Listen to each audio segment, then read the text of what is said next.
কিয়ামতের আগে যে মাঝে মাঝে ভূমিকম্প কিংবা যে কোনো গজব যে বেশি বেশি হবে, এগুলোর আরেকটা কারণ হলো ওয়ারতাফাতিল আসওয়াতু ফিল মাসাজিদ, মসজিদগুলোতে হই হুল্লোড় বেড়ে যাবে। পাপাচারী লোকগুলো মসজিদের দায়িত্ব নিয়ে মসজিদ কন্ট্রোল করে বড় গলায় কথা বলবে। এই চিত্র সমাজে আছে না নাই? এগুলো হলো কিয়ামতের। এরপরে নবীজি বলেছেন ওয়াকানা যাইমুল কওম আরযালুহুম, নিকৃষ্ট চরিত্রের লোকেরা সমাজের নেতা হয়ে যাবে। ভালো ভালো মানুষগুলোকে মানুষ মূল্যায়ন করবে না। চোর ডাকাত কিংবা চরিত্র ভালো না এ ধরনের লোককে মানুষ নেতা বানায় ফেলবে। এগুলো হলো কিয়ামতের আলামত। আর টাকা কিছু খাইলে দইছে, ঠিক আছে রে কথা। 500 টাকা ছাড়িয়ে দিলে আর চোখ ঠিক থাকা না, আল্লাহ আল্লাহ আসেনি। এরপরে নবীজি বলেছেন ওয়া উকরিমার রাজুলু মাখাফাতা শাররিহি, মানুষ অনিষ্টের ভয়ে ক্ষতির ভয়ে দেখা যাবে চরিত্রহীন লোকদের আনুগত্য করবে, কারণ না জানি কোন সময় সে আমার ক্ষতি করে ফেলে। অথচ মোমেন বান্দা যারা, তারা কেবল একজনকে ভয় করে, তিনি কে? আল্লাহ। মৃত্যুর ফয়সালা জমিনে হয় না, মৃত্যুর ফয়সালা আসমানে হয়। এই জন্য মোমেন কখনো মৃত্যুকে ভয় করে না। দুনিয়াখোর যারা, লুভী যারা, চরিত্রহীন যারা, পাপী তাপী যারা, এরা মৃত্যুকে ভয় করে, কিন্তু ইমানদার মৃত্যুকে ভয় করে না। ইমানদার মৃত্যুর কথা স্মরণ করে। স্মরণ করা আর ভয় করা কি এক কথাটা? কি স্মরণ করা মানে মৌতের কথা মনে রাখা, যে আমি একদিন মরব, এই কথা মনে রেখে ভয় করবে কারে? ইমানদার কখনো মৃত্যুকে ভয় পায় না, কিন্তু বেঈমানরা মৃত্যুকে ভয় পায়। এজন্য দেখবেন ইমানদারেরা মৃত্যুর সামনে গিয়েও হাসে।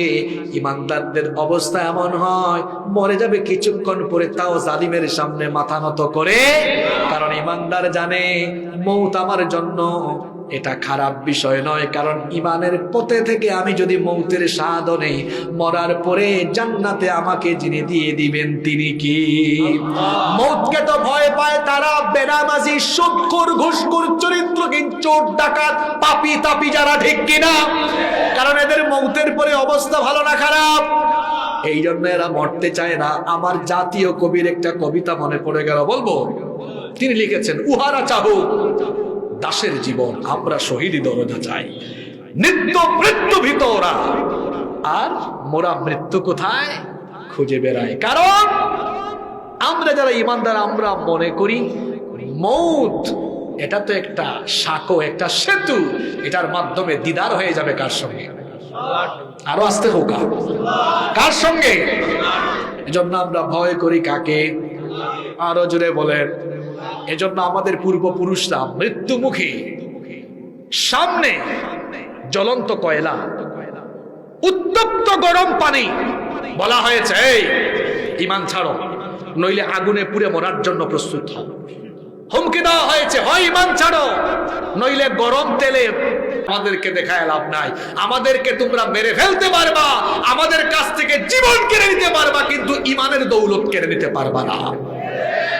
ইমানদার তো এমন হবে, ইমানের জন্য প্রয়োজনে জীবন দিবে, তাও জালিমের সামনে মাথা নত করবে না। পারা যাবে তো? বারণ না এখন ইনশাআল্লাহ মুখে দিই। এরপরে নবীজি বলেছেন ওয়াশুরিবাতিল খুমুর, মাদক যখন মানুষ হালকা মনে করবে, মাদক যখন গ্রহণ করবে, মাদক যখন সমাজে চতুর্দিকে ছড়িয়ে যাবে, তখন ভূমিকম্প, বন্যা, খরা, মহামারীর গজব দিবেন কি? এরপরে নবীজি বলেছেন ওয়াত্তুখিদাতিল কাইনাতু ওয়াল মাআজিফ, গায়িকার সংখ্যা বাড়বে।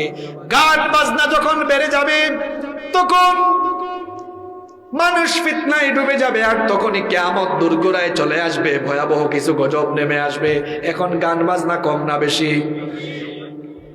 আরে বাপ রে বাপ, গান বাজনা, বাজনা এখন কই হামাইছে কইতাম নি, ওন ওয়াজও হামাইছে বাজনা।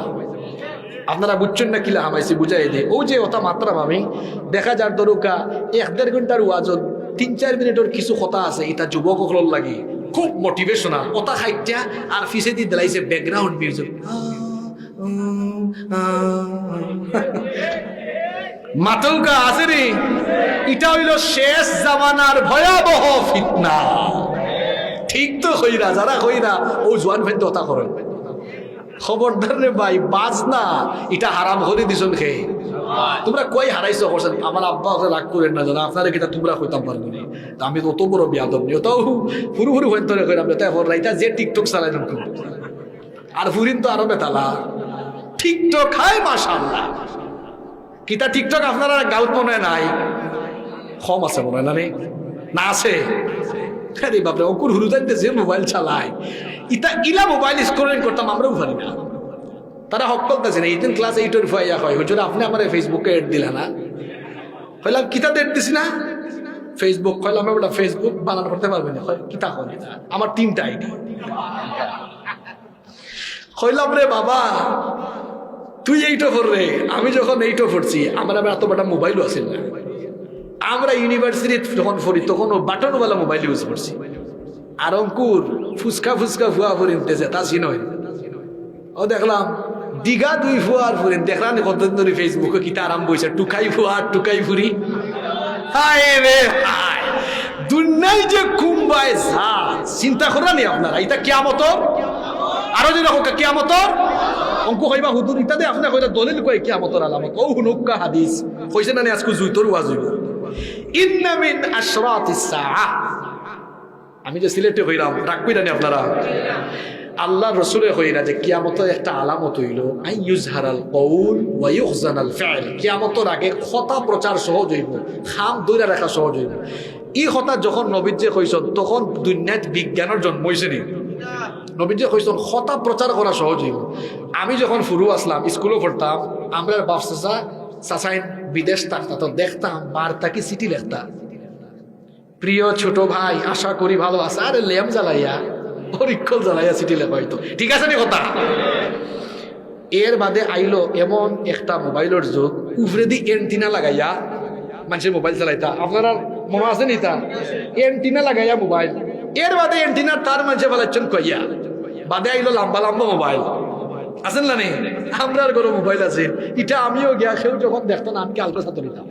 দেখতাম এটা কিতাব বেন্দার লেখা কথা কয় তাকে কয়তন শোনা যায়, অবাক লাগতো। এটা ইতা সময়ও শেষ। এর বাদে আইছে স্মার্টফোন। এখন আর হ্যালো কিতাবে কিতা করে খাইরা দেখিছেন কিতা খাস ভিডিওটা অন কর, ওই দেখ মুরগির রান খাইলাম। এখন আছে ভিডিওগুলোর যুগ। তাই আল্লাহ রসুলে কইছেন কিয়ামতের আগে প্রযুক্তি উন্নত হইব। কথা মিলছে নি? আচ্ছা এর বাদর কথা কিতা?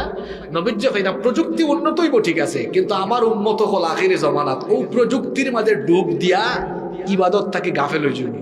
দেখো কাছাইন সমাজের চিত্র পাইছাইয়া অঙ্কুর ফুয়া ফুরিন তোরা তো মোবাইল ওই যে ইটা লইয়া বেন্দা ইটা লইয়া তোলে দি চাইছে ফজরের নামাজ সে জোরের আজান গেছে আসর মাগরিব এশা শেষ এ চলে দি সারু সারু আর খালি স্ক্রলিং করে। কথা ঠিক আছে নি? প্রযুক্তি উন্নত হইছে, আমরা ইবাদত কমে গেছে। হনুকা আজকে তাকি 50-60 বছর আগে আমরা চাচা চাচি দাদা দাদির আমলো গড় কারেন্ট আসিল না। Mobile TV AC fridge laptop wifi computer iPad এটা কোনটা আসেন নি? এর লাগে রাত 8টার বাদে তার কোনো কাম কাজও খাইয়া দেয়া নাক দেখাইয়া গো। অঙ্কু আমরা কোনো সকলতা আছে, ওয়াইফাই আছে, বাপরে বাপ রাত 2টা 3টা 4টা পর্যন্ত ঘুরুতাই তো মোবাইল টিভি। এর লাগে কিতা হইছে? পরিণতিটা কিতা হইছে?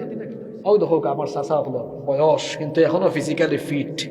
আমি উত্তরবঙ্গত গেলাম কিছুদিন আগে, ও রংপুর দিনাজপুর, এরা তো আরো পরিশ্রমী। ইয়া আল্লাহ এক চাচা ইয়া বাতি যে আমার বয়স বেটা 103 বছর চাচা কিন্তু এবো এনার্জেটিক। এরা এত বছর বয়সের বাদেও এনার্জেটিক। আর অঙ্কুর ফয়ন্তর বয়স 30 বছর, হে চৌকে দেখেন না, তার মাইগ্রেনের প্রবলেম, তার চুল ফাঁকি যার কিতা ঠিক আছে নি কথা? সেনে ইতার ঘুমের অভ্যাস ঠিক নাই, খাদ্যাভ্যাস ঠিক নাই, খানা দানা ঘুম সবটা হয়ে গেছে অনিয়মিত, কোনটার কোনো রুটিন। পরিণতি বালা অন্য খারাপ হওয়ার ফতেলাতে খালি হাসপাতাল বাড়েন না কমে। আগামীতে আমরা একটা অসুস্থ জেনারেশন পাই, একটা অসুস্থ জেনারেশন। তোমরা যে ছাত্র হল যারা স্কুল কলেজ আর ভার্সিটি পড়ো, তোমরা যে 12 ঘন্টা 14 ঘন্টা ফেসবুক চালাও রে ভাই, এটা সময় যদি 1-2 ঘন্টা দানটায় আর বাকি সময় পড়ার টেবিল হইতায়। বড় বড় বিজ্ঞানী হলোর জন্ম খালি আমরা দেশে হইল। ঠিক তো কই ভাই? আবার মোবাইল টিফানের বেলায় বাপরে বাপ, আগে আমরা দেখতাম বিয়া বাড়ির মানুষ আইলে হকলে ওলা গুল দিয়া বইয়া একজনের খবর আলোচনায় লইতাম। আত্মা কিতা পাইছাব, আপনার খবর কিতা, আপনার ঘরের খবর কিতা, আপনার ঘরের খবর কিতা। অঙ্কু বিয়া শাদিত গেলে সকল গুলুইয়া বুইয়া এগুতে আর লগে মাতে না, সব তোলে দি চাওয়া। ঠিক আছে নি কথা? তাইলে প্রযুক্তি আমরা আন্তরিক সম্পর্কে হৃদ্যতার বন্ধন ধীরে ধীরে কিতা করিলাম, কমাইলাম। কিতা করিলাম? আল্লাহ রসুলের কথা হাসানা মিশা নবীজি কইছেন এটা কিয়ামতের আলামত। রাত 3টা পর্যন্ত ফেসবুকে থাকো মিয়া, এর বাদে ফজরের নামাজও আওলা। যে ইমান আপনারে গড় থেকে বার হইরা মসজিদেও আনতে পারে না, নমাজ ধরাইতে পারে না, ইমান কিলা আপনারে জান্নাত হারাইব। আপনার রাত 12টা 1টা পর্যন্ত ওয়াজ হইন না, ফজরের নামাজের সময় আর নাই। এটা মানুষ আছে নি? সকালে বেলা ফজরের সময় নমাজ না পড়িয়া ঘুমাই গেলে খুশি হইব আল্লাহ না শয়তান? আর নমাজও গেলে খুশি হইবা খে, নমাজও না গেলে গুলামি হইব খা। আমরা শয়তানের গুলাম হইবার লাগি দুনিয়াতে আইছি না আল্লাহর গুলাম হইবার লাগি? আজকের ফজরের নামাজ খারা খারা সারে দি বাপ 2 লক্ষ। মাশাআল্লাহ হজাক খুব ডাট সুরতা আজকুর ফজর আর রাইট যে সবাই যাও ফজর আজকু থাকি আর আজকের ফজর আর মিস হইতো না। খেখে রাজি আছো না তো লোকা। ইমাম সাহেব ক্যামেরা করে রাখো ভাই, আইস দেখা হয়ে যাব ইনশাআল্লাহ। হাসা কইছেন তো? বালা করে তো লোকা, বালা করে তো লোকা। হাসা কইছেন তো? আপনা মৌকা বাক্কা কথা কইছি, কিয়ামতের সব আলামত একদিনে হওয়া সম্ভব। অন্তত যে আলামত গুলা কইছি আউকা আমরা ইটা ফিতনাত না ভরিয়া ইমান বাঁচাই, আমলের দিকে দাবিত হই, নামাজের দিকে দাবিত হই, গুনাহ থাকি বাঁচি, আমরা সব ইবাদত মুখী হই। আল্লাহ তৌফিক দুকা।